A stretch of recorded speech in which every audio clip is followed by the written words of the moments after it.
Se eu for te servir, porque eu estou aqui. Se eu quero te adorar, te adorar. Se não for pra te adorar, para que eu nasci. Se eu for te servir, porque eu estou aqui. Se eu quero te adorar, te adorar. Senhor, estou aqui. Senhor, estou aqui, Deus. Senhor, estou aqui. Senhor, estou aqui. Os santos aplaudem ao Senhor. Aplaude aquele que vive. Aleluia.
Diga, eu não posso ficar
Pode preparar um lugar para o Senhor, para que possas desfrutar. Apagam-se as luzes que estão sobre os homens, pois só tu mereces brilhar.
orando ao Senhor.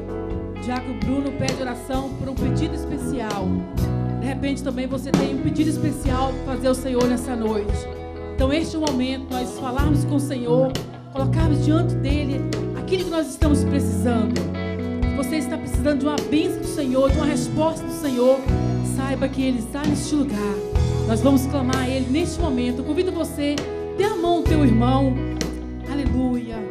Feche teus olhos e comece a falar com o Senhor. Nós sabemos que o Senhor está neste lugar. O Senhor tem falado aos nossos corações. Como é bom estar na presença do Senhor. Como é bom estar na casa do Senhor, adorando. Aleluia. Senhor Deus e Pai, nós te louvamos, te exaltamos nessa noite, ó Pai.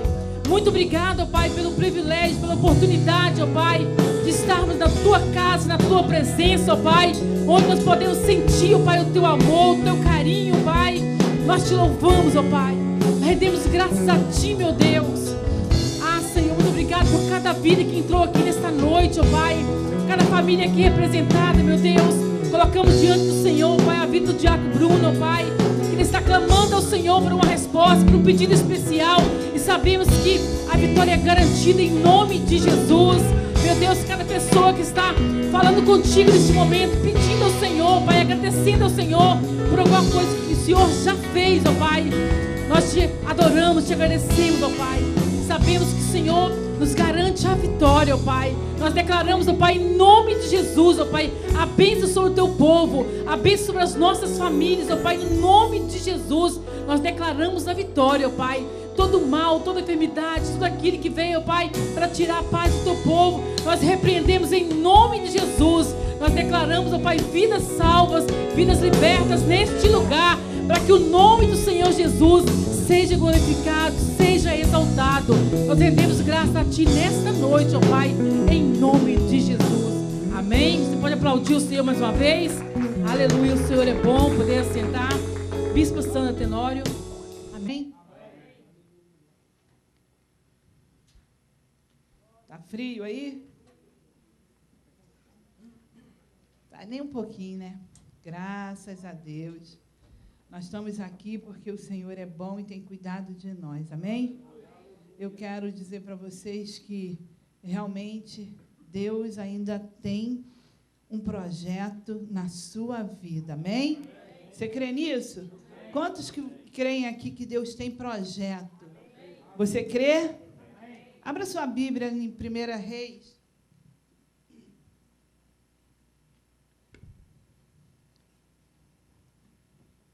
Capítulo 19.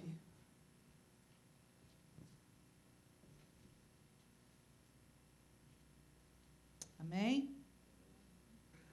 Quero trazer um estudo hoje da palavra. Encontraram? 1 Reis 19, versículo 8. Eu vou começar a ler. A Bíblia diz assim: levantou-se, pois, e comeu, e bebeu, e com a força daquela comida, caminhou 40 dias e 40 noites até Horebe, o monte de Deus. E ali entrou numa caverna, e passou ali a noite, e eis que a palavra do Senhor veio a ele, e lhe disse: que fazes aqui, Elias? Pai, nessa noite estamos aqui para aprender mais da Tua palavra. Venha, Senhor Jesus, tocar. Venha, Senhor Jesus, corrigir. Venha, Jesus, endireitar os nossos caminhos, nossos pensamentos, Senhor. Atitudes, Senhor. Venha fazer de nós, Senhor, vasos, Senhor Jesus. Senhor, que possamos, Senhor, estar, Senhor Jesus, na posição que Tu possa encher nessa noite. Não nos deixe sair daqui, Senhor, da maneira que entramos, mas tira e livra-nos, Senhor, de toda a frustração do passado, Senhor, de todos os fantasmas, Senhor Jesus, que não existem, mas que criamos, Senhor. Senhor Jesus, que querem atormentar vidas aqui. Mas no nome de Jesus, liberta, Senhor, o Teu povo e verdadeiramente seremos livres nessa noite. A Igreja de Deus diz amém. Quero estar falando hoje para vocês porque somos desqualificados em nossa missão. Alguns pontos, eu quero falar aqui sobre um profeta Quero falar sobre o profeta Elias. O profeta Elias teve muitas experiências com Deus. É um homem que realmente foi usado por Deus. Mas um momento de crise na vida dele. A Bíblia aqui está dizendo, aqui no versículo, exatamente, versículo 8, que aonde nós estamos aqui lendo, que Elias, ele vai ao monte de Deus. Deus o fortalece no meio de uma perseguição, uma crise emocional que ele estava vivendo, e Deus o fortalece, e a Bíblia diz que levantou-se, pois, e comeu e bebeu, e com a força daquela comida caminhou 40 dias e 40 noites até Horebe. Aqui eu quero dizer para a igreja de Deus o que vai desqualificar a nossa missão. Deus tem uma missão para cada um de nós. Elias estava num lugar que é onde muitas pessoas tiveram experiências com Deus. Horebe, a Bíblia menciona Horebe como um monte de Deus. E Elias, ele simplesmente pega a força que depois de ter se fortalecido com uma comida, de ter caminhado 40 dias e 40 noites, ele sobe até o monte de Deus, Horebe. E ali, ele escolhe uma caverna para se esconder. De repente, Elias estava em meio de uma crise e ele entra no meio da caverna, dentro da caverna. E ali diz a Bíblia que ele passou a noite. E eis que a palavra do Senhor veio a ele e disse que primeiro a gente vai ser buscado pela palavra de Deus para nos orientar. E a palavra de Deus disse a ele: Elias, o que fazes aqui? E ele disse: tenho sido muito zeloso pelo Senhor Deus dos exércitos, porque os filhos de Israel deixaram o teu concerto, derribaram os teus altares e mataram os teus profetas à espada, e eu fiquei só. Sabe o que eu começo a entender aqui? A primeira coisa aqui, qual o primeiro erro de Elias? Elias, ele subestimou a sabedoria de Deus. Porque, de repente, quando Deus começa a perguntar a ele: o que fazes aqui, Elias? Ele começa a achar que realmente ele dando desculpas e falando e se posicionando como um herói, ele acha que ele ia driblar a Deus. Mas Deus não se deixa ser enganado. Elias estava no momento de covardia do seu ministério, na sua fase ministerial. Sabe aqueles dias que a gente se encontra numa caverna, que a gente não quer ser encontrado por ninguém? Eu quero dizer uma coisa para vocês nessa noite. Eu não sei o que tem te levado a se esconder dos seus amigos, a se esconder talvez da sociedade. Mas eu quero dizer uma coisa, que hoje a presença de Deus te encontrará. Seja qual for a cova, seja qual for a caverna, seja qual for a escuridão, seja qual for o mais profundo dos poços, eu quero dizer que até ali a mão de Deus te encontrará, quando Deus tem um chamado na tua vida. E a Bíblia diz aqui que o primeiro erro de Elias foi subestimar a sabedoria de Deus.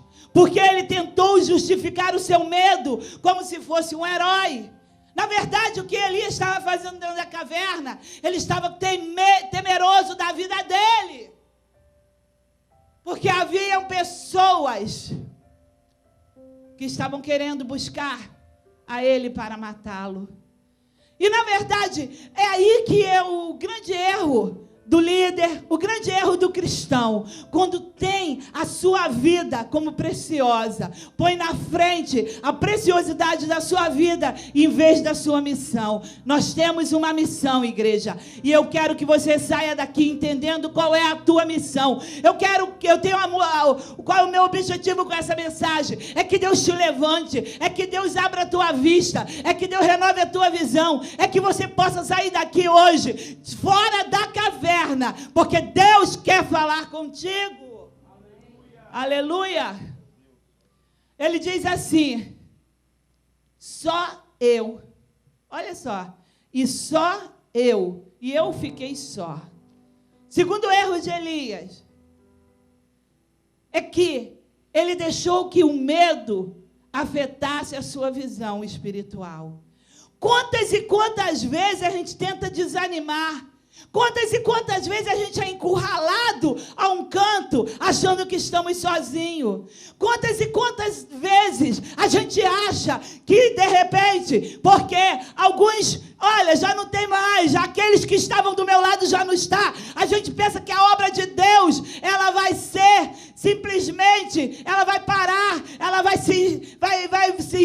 perder as suas forças. Eu quero dizer uma coisa, o segundo erro da vida de Elias foi deixar que o seu estado emocional ferisse a sua visão espiritual. Ele não conseguia enxergar mais nada. Ele achava que ele estava sozinho. E eu quero dizer uma coisa a você que foi chamado para ser líder na casa de Deus e de repente não está cumprindo o seu papel por causa da sua crise emocional, achando que você sozinho não dá conta. Eu tenho uma notícia hoje para dizer a você: Deus só precisa de um homem, mas que tenha um caráter, que tenha coragem, que tenha convicção que Deus está com ele. E Deus te mostrará que ainda tem uma congregação que ainda não se dobrou o joelho. Você pode glorificar o nome de Jesus? Você pode dar glória a Deus? Elias, ele estava com muito medo. Mas interessante que ele tinha esse medo, mas ele tinha uma missão e a missão dele não tinha sido cumprida. Nós temos que entender que nós temos uma missão. A nossa missão tem princípio, meio e fim. Elias, no meio da sua missão, Elias simplesmente começou a ficar com medo. E aquilo, ele realmente desmotivou a Elias. A Bíblia diz assim: aquele que começou a boa obra, ele é fiel para aperfeiçoar e para terminar. Queridos, se Deus te deu uma obra para você fazer, se Deus te deu uma missão na tua mão, eu quero vir aqui nessa noite para te levantar em nome de Jesus, para te motivar, para dizer que talvez você pense assim: eu vou fracassar, eu não vou conseguir. Talvez você pensando no homem natural, a gente pensa em fracassar, mas eu quero dizer ao teu homem natural que existe um homem espiritual de pé dentro de você. Deus te chamou, aquele que começou a obra, porque a obra que nós temos nas mãos não é começada pelas nossas mãos. Deus começa e coloca nas nossas mãos, e Ele vai cumprir até o final, Ele vai terminar a obra. Deus não deixa a obra por ser incompleta e inacabada. Você pode dar glória a Deus?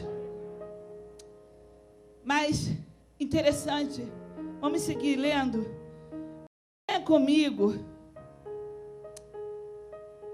Eu quero dar uma pausa no que eu ia dizer, mas eu quero que você leia comigo o versículo 11. Porque o versículo 10 termina dizendo: e eu fiquei só, e buscam a minha vida para me tirarem. E ele disse, olha só: sai para fora e põe-te neste monte, perante a face do Senhor. Interessante que a primeira coisa que Deus faz com Elias, Deus fala assim: peraí, esse é o homem que teve o sinal, que viu os meus sinais, que eu sou Deus que respondo com sinais. Esse é o profeta que eu falo com ele, está dentro de uma caverna. A primeira coisa que Deus fala assim: Elias, põe-te para fora. E disse assim: põe-te neste monte perante a face do Senhor. Porque eu quero dizer e lembrar que Horebe é monte de Deus. Deus habita em Horebe. Deus habita em Horebe. Às vezes a gente pensa que a gente está sendo levado a um lugar para desistir. Deus está te levando a certas situações porque Deus quer te orientar. Deus tem um novo começo para você. Deus tem coisas novas no teu ministério. Deus quer falar contigo. E às vezes a gente não entende. A gente pensa que as coisas estão acontecendo é para terminar. Mas não é o fim, é um novo começo. E Deus falou, põe-te de pé na presença do Senhor. Perante a face do Senhor. Agora, olha só que interessante. Para um homem que estava dentro de uma caverna com medo, olha como Deus começa a se manifestar. E eis que passava o Senhor, como também um grande e forte vento, que fendia os montes e quebrava as penhas diante da face do Senhor. A gente tem que ter muito cuidado para não sermos confundidos quando a gente está em crise ministerial. Porque vai vir muitas coisas querendo nos confundir. E para Elias, que estava temeroso, você imagine, você está dentro de uma caverna porque você está buscando abrigo. Nós temos que entender que em dias de crise, nós que conhecemos, Elias tinha intimidade com Deus.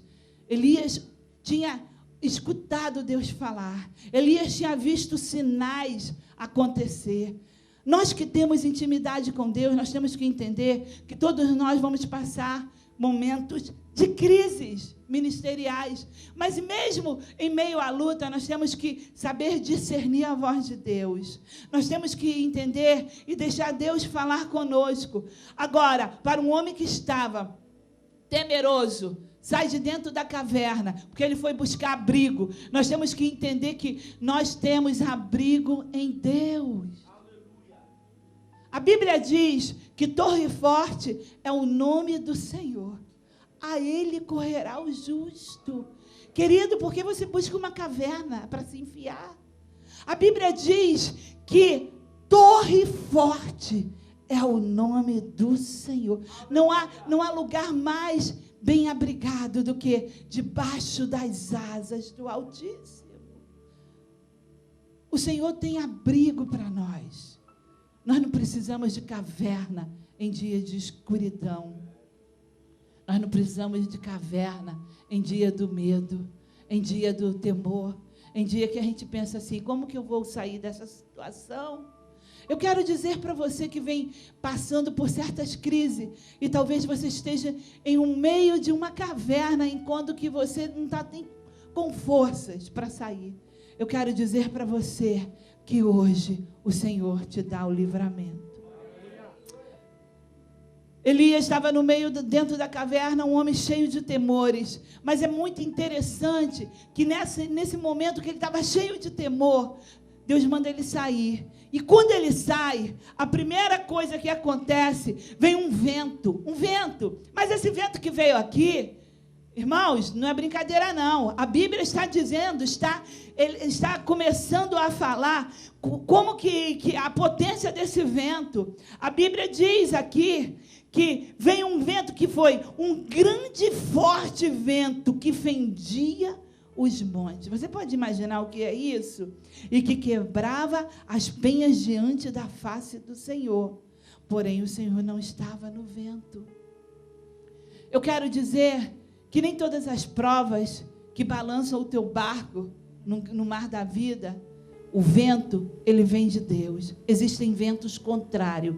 Mas ainda que venha esse vento, se Deus me falou, fica de pé na presença do Senhor, no monte de Deus, em Horebe, pode vir um vento que for, ele não vai te levar, ele não vai te derrubar, ele não vai te derrubar, porque Deus ainda tem algo contigo. Esse vento estava fendendo os montes. Esse vento, ele estava fazendo uma ruaça naquele lugar. Mas Elias estava de pé, porque desde o momento que ele tomou a atitude de sair da caverna, o Senhor o sustentou. E depois, mesmo assim, ele ainda foi provado. Porque a Bíblia diz ainda que, depois deste vento, vocês podem ver aí no versículo 11... Acharam? Porém, o Senhor não estava neste vento. E depois do vento, um terremoto. Olha, brincadeira, hein? O homem estava buscando abrigo em dias de depressão, em dias de... pensando assim, só eu estou sozinho, eu sou o último.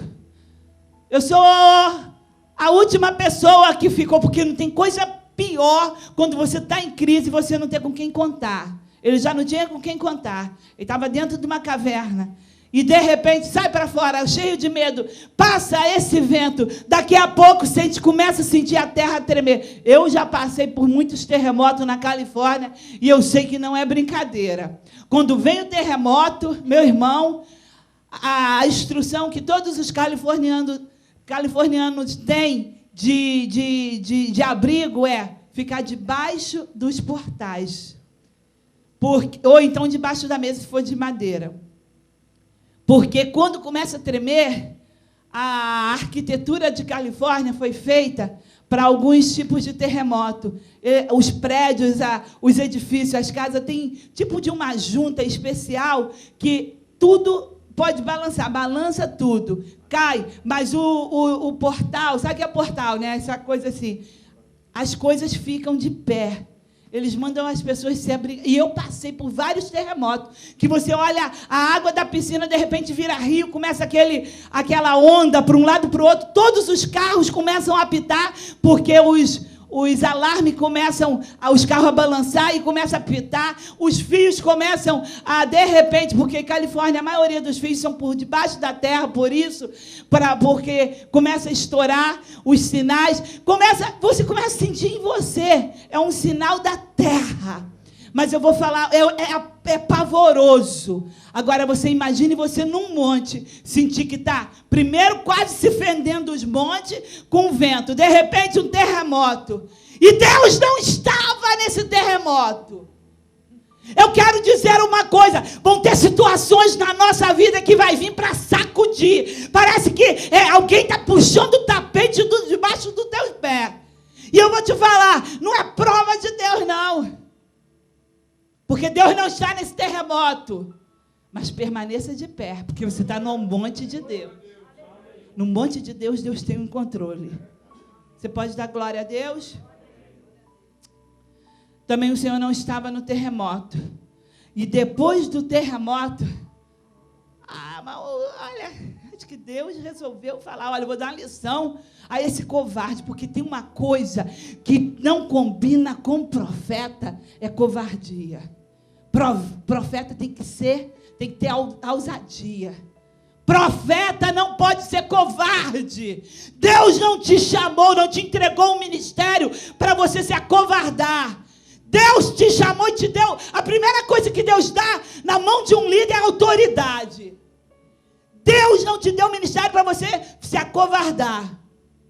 Eu acho que o Espírito de Deus estava muito entristecido com Elias. Deixou ele passar por tudo isso. E depois de tudo, aí começou fogo no monte. Aí Elias começou a lembrar que Deus estava falando com ele. Deus não estava no fogo. Deus não estava no fogo dessa vez. Mas eu acho que aí Elias começou a lembrar, peraí, eu conheço esse sinal, porque eu conheço que Deus é Deus de fogo, porque Deus tem falado comigo, me mostrado que Ele é Deus através do fogo. E de repente, a Bíblia diz, e depois do fogo,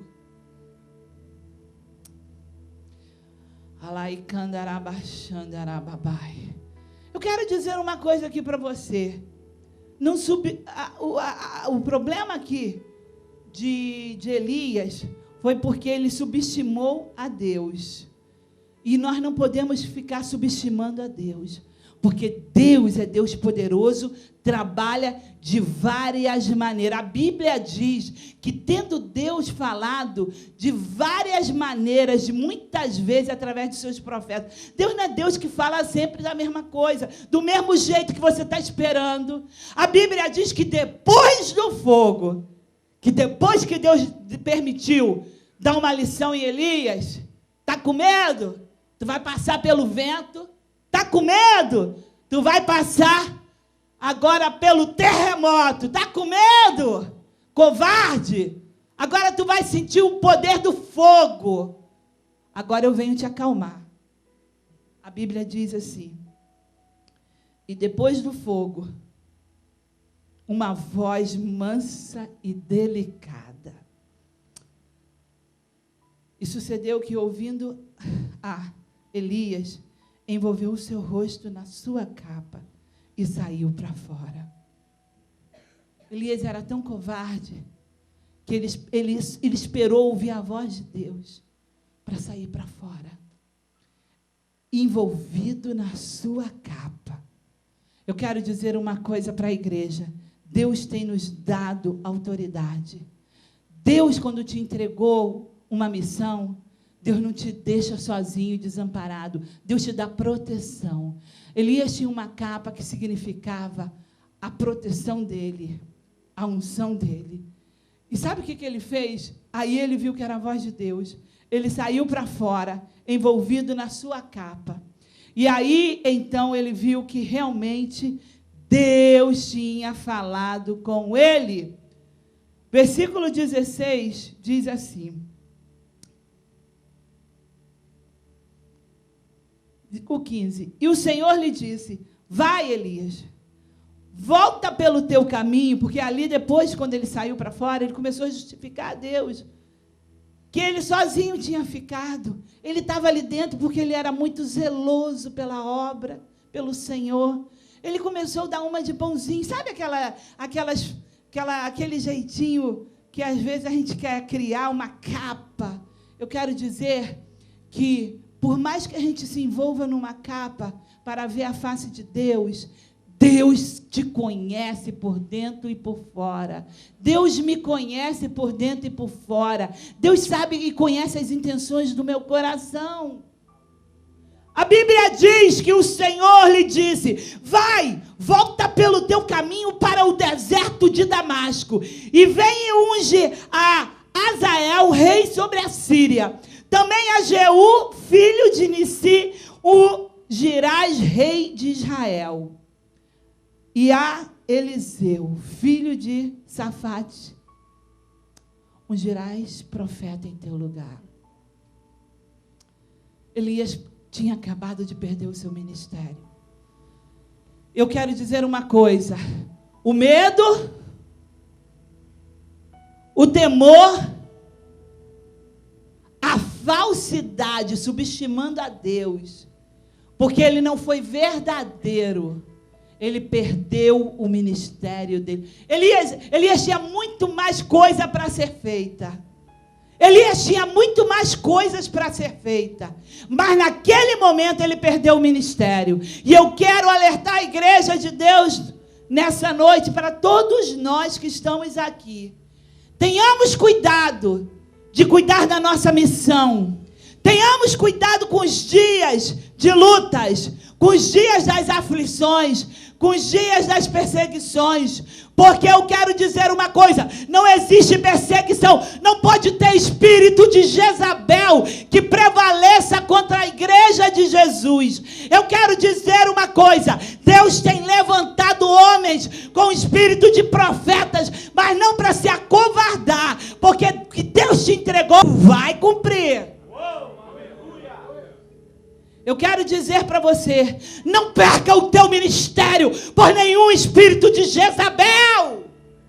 Cuidado com o espírito de Jezabel. O espírito de Jezabel, ela gosta de perseguir os profetas de Deus. E quando a Bíblia fala sobre o espírito de Jezabel, o pessoal da antiguidade, lá, quando eu era mais jovem na igreja, achava que era espírito de vaidade. Olha, tinha até um hino lá: olha a vaidade, não faça como Jezabel, pintando os olhos, pintando isso.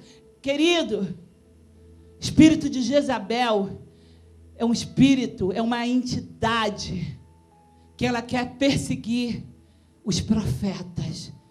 Jezabel está muito além da vaidade. Jezabel, ela quer matar os profetas de Deus. Ela quer matar, ela quer roubar a tua missão. Jezabel, ela quer aquilo que você tem, porque ela sabe que o profeta de Deus, ele pode ministrar a vida ou a morte no poder da palavra. Não te intimides. Não perca o teu ministério por nada deste mundo. A Bíblia diz que Elias perdeu o seu ministério. Engraçado. E a Bíblia diz assim, que Elias teve que voltar pelo mesmo caminho que ele tinha criado de fuga. Cuidado, para que às vezes a gente fica fugindo da nossa missão. Às vezes você fica fugindo daquilo que Deus te chamou. E olha, aquele mesmo caminho que tu está tomando em rumo à fuga, você vai ter que voltar por ele, para o deserto de Damasco. O Senhor foi muito claro com ele. Olha, Elias, volta pelo mesmo teu caminho para o deserto. E eu vou falar uma coisa. Elias teve que ungir 3 pessoas. A primeira, rei da Síria. A segunda, Jeú, rei de Israel. E o terceiro, o seu sucessor. Coisa triste é a gente se acovardar. Deus não gosta de crente covarde.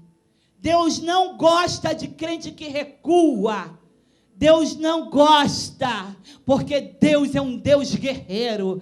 Deus é Deus valente. Ele nos tem dado espírito vitorioso. E sabe o que acontece? A Bíblia diz aqui que Elias teve que voltar.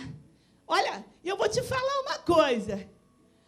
Depois eu tenho uma outra parte dessa mensagem, que é falando sobre Eliseu.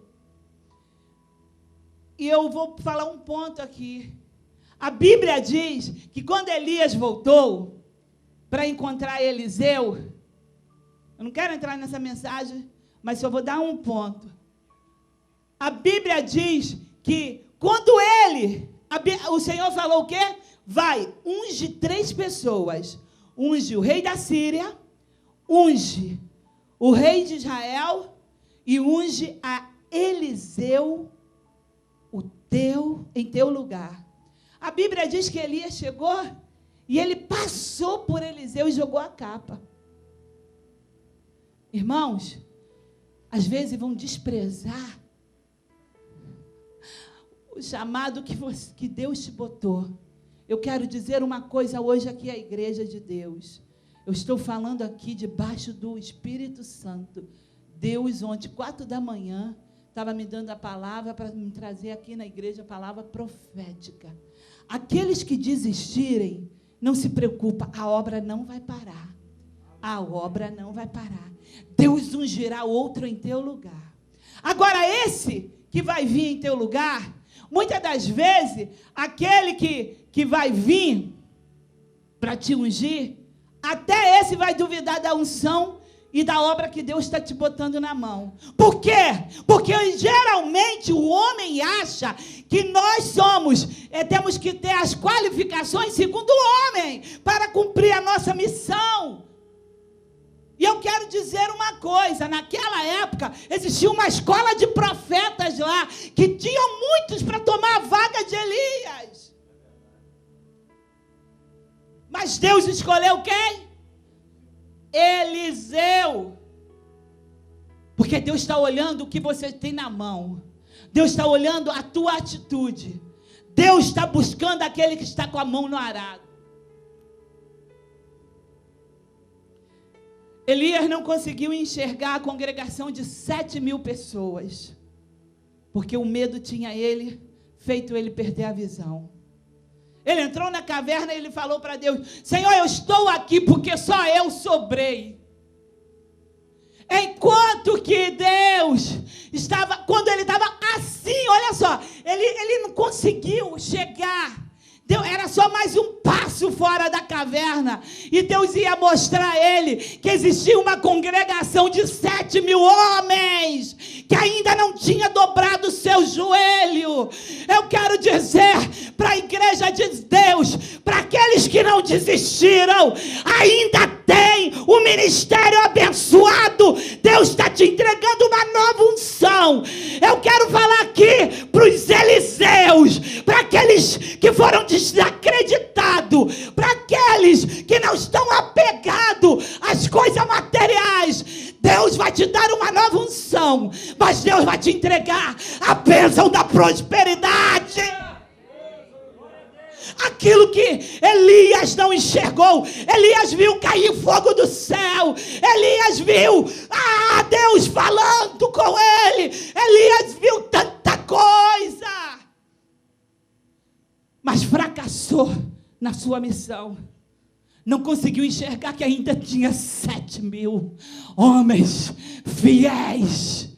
Ainda tem um remanescente. Eu não vou falar que ainda tem um remanescente, não. Porque a Bíblia aqui está me mostrando aonde pensa, que o homem pensa e fala, fracassaram. Eu quero dizer para você que hoje Deus está te dando uma unção especial. Uma unção que vai prosperar. Ainda tem 7.000. Oh, halai candarababai.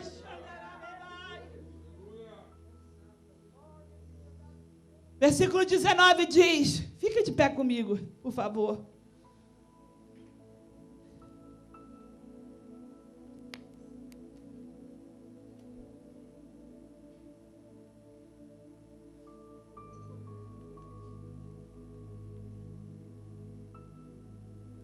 Também, versículo 18 diz assim, também eu fiz ficar em Israel 7.000, todos os joelhos que não dobraram a Baal, e toda a boca que não o beijou. Ainda tem 7.000. Eu quero dizer, tem muita gente falando que a igreja de Deus está falindo. Eu quero decretar aqui nessa noite, falido está o inferno. Nós não falimos, querido. É bem verdade que muitos estão estéreis, muitos não estão gerando, mas Deus vai cuidar da noiva. A noiva, aqui a Bíblia está dizendo que também eu fiz ficar em Israel. Tem muitos que abandonaram. Mas olha, o Espírito de Deus está dizendo, ainda tem muitos que têm amor à minha obra. Ainda tem muitos que eu fiz ficar em Israel. E olha a qualidade dos 7.000. Eles não se dobraram a Baal. Eles ainda reconhecem que eu sou todo-poderoso. E a boca que não o beijou, santificação, ainda tem 7.000 santos, ainda tem 7.000 Eliseu. Eu tenho uma obra nova para você. Toma o lugar de Elias, Eliseu. Ai, anda lá, bacandarai. Versículo 19 diz assim: partiu, pois, Elias dali e achou a Eliseu, filho de Safate, que andava lavrando com 12 juntas de bois adiante dele. E ele estava com a 12ª. E Elias passou por ele e lançou a sua capa sobre ele. A atitude do homem que se acovarda, a atitude do homem, do profeta. Olha só a atitude dele. Deus manda ele ungir a Eliseu. Ele despreza no mais íntimo do seu coração, porque a Bíblia está falando que quando ele passa por Eliseu, Ele passa por Eliseu e ele simplesmente, ele joga a sua capa. Ele tem entendido que aquilo que o protegia, ele estava desprezando. Aquilo que estava sendo a cobertura espiritual dele, ele estava desprezando. E ele joga sobre Eliseu. Elias passou por ele e lançou a sua capa sobre ele. Então deixou ele os bois, correu após Elias. Eliseu está trabalhando. Eliseu está trabalhando, está arando a terra. Sabe o que é junta de boi? Carro do boi? O carro de arar a terra. Ele é um quadrado assim, que vem aquelas rodas, aquelas coisas, e vem 2 bois na frente puxando. Elias estava com esse carro, mas eles tinham 12 carros. Ele estava com o 12º carro. E ele estava cuidando de 12 carros desse, arando a terra. Eu quero dizer uma coisa: o teu trabalho não pode impedir a tua visão espiritual. Elias estava trabalhando, mas quando Eliseu, mas quando Elias passou perto de Eliseu e jogou a capa, ele entendeu tudo. Eu vou dizer uma coisa: tem hora que Deus não vai te chamar pelo nome. Tem hora que ninguém vai gritar a tua senha. Tem hora que ninguém vai falar fila andou. Tem hora que Deus vai mandar um profeta só encostar perto de você. Pode ser um profeta cansado, pode ser um profeta aposentado, mas ele vem com a missão de Deus te levantar, de Deus te renovar. O que era dele agora é teu. É a missão da restituição. É a missão. É o teu dia chegou.